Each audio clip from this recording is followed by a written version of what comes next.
Hi, my name is Leah Drake, and I am the crafts teacher at Hillcrest High School. I am making a video today to sort of help inform parents and students, but especially parents, about how crafts works in 2020.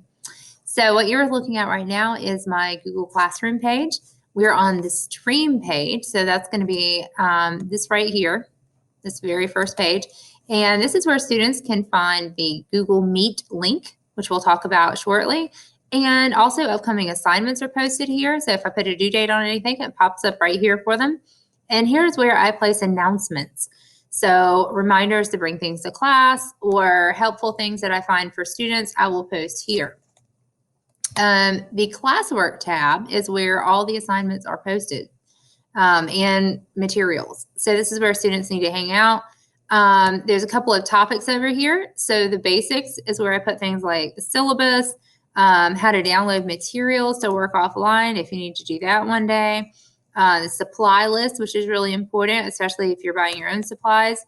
But also how to connect with Ms. Drake. So if you click here, it's going to take a link to my website. You can see that I'm available Monday through Thursday during sixth period from 1:50 to 2:40. So those are my office hours. If anybody needs to connect with me, they should just let me know. On Friday, my Google Meet is open. So here is the schedule for that. Depending on your class period, you know when to jump in.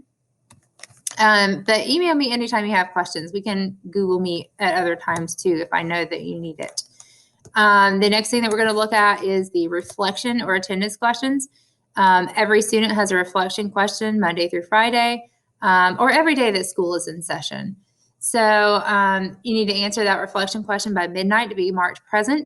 If you are scheduled to be in class, that is the only way you can be marked present, is to be in class. So there is that. If you have an attendance problem and you need to be excused, just send a note to the office and they will take care of that for you. I'm not able to go back and revise attendance questions, so it's not something you can make up. It's like the only thing you can't make up in my class.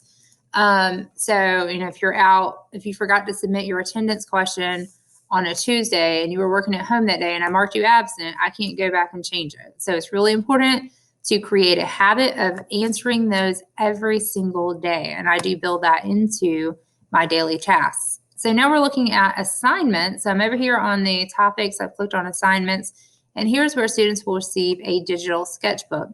Now, the digital sketchbook is the key to success here. Daily assignments are posted in the sketchbook.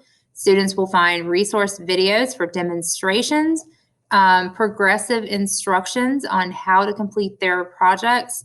Projects count as 60% of the grade. They're a major grade, whereas these digital sketchbooks are 40% of the grade. They are a weekly minor grade.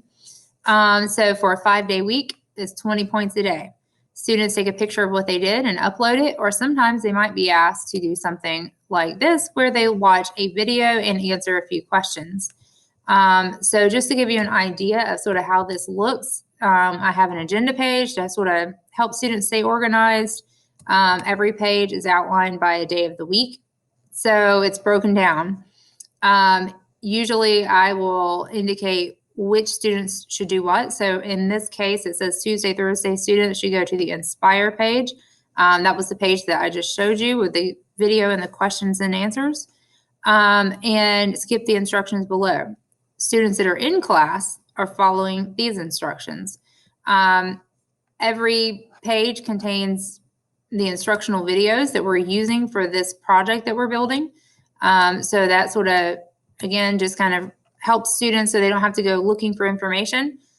Students that were in class that day, take a picture of their work and place it right here.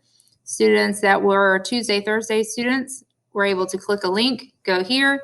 And this video actually just is reinforcing the project expectations, and they have to answer a few questions.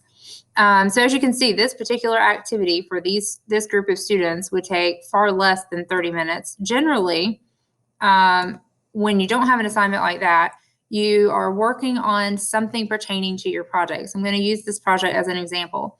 In this project, we are creating a paper quilling major project. So it's fairly large, 12-inch by 12-inch paper, and students have to curl strips of paper into specific shapes and then fill an outline. So most times when they're at home, they are using these videos right here, which they should all know because it's a process. Once you learn how to do it, you kind of know what to do. But at home, they should be cutting strips of paper into the correct size. I've given them a template, and either I have given them colored paper or they have purchased their own. So they have the supplies they need, they have the videos they need to back it up. This right here reminds students of the how to form those paper shapes. They're going to put them in a container and bring them to class. They're taking a picture of their work and they're putting it right in here. So what you're seeing is this is very routine. Every single day, they're doing the same thing, or every single week, really. They're doing the same thing. It's all in a similar format. And at the end of every day, I always remind them to do the reflection question or their attendance question so that they can be marked present for the day in case they're working from home that day. So this is sort of how the class works all throughout the week. And you can see here, I gave them examples of what this project is going to look like or what it could look like. Everybody's will look different, which is cool. So students have these weekly assignments. That's their minor grade. Majors are the ones that they turn in.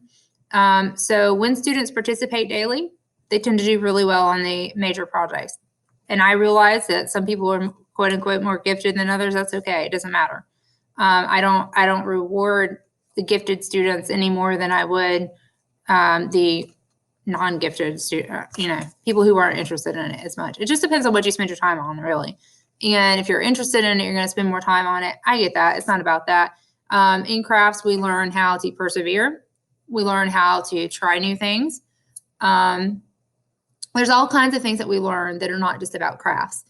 Students are earning a high school credit for this. So in South Carolina, students are required to have a fine arts credit to receive a diploma. So I do grade on a rubric. So one misconception is that students could just turn in anything like they did when they were in lower grades, in elementary and middle school. You turn something in, you get probably 100% on it. And that's not really how it works in crafts. I do have a rubric with expectations, which I do, I clearly communicate with students on what the expectations are for the projects. And then when they submit their project, we display them for a while and then they can take them home. But that is the major project. Those are 60% of their grade, 40% are these sketchbooks. Students can submit sketchbooks empty. So they can just click the submit button and Google doesn't know that they're empty. So check with your student. If you find that they're struggling, there's quite a number that are doing really well. And it's all tied back to the daily participation. Please email me anytime that you have a question. I'm available on the phone. I'm available on Google Classroom. I want your student to do really well. If you're the student watching this, I want you to do really well. You certainly can. And I'm here to support you. So thank you very much for your time. I really appreciate it.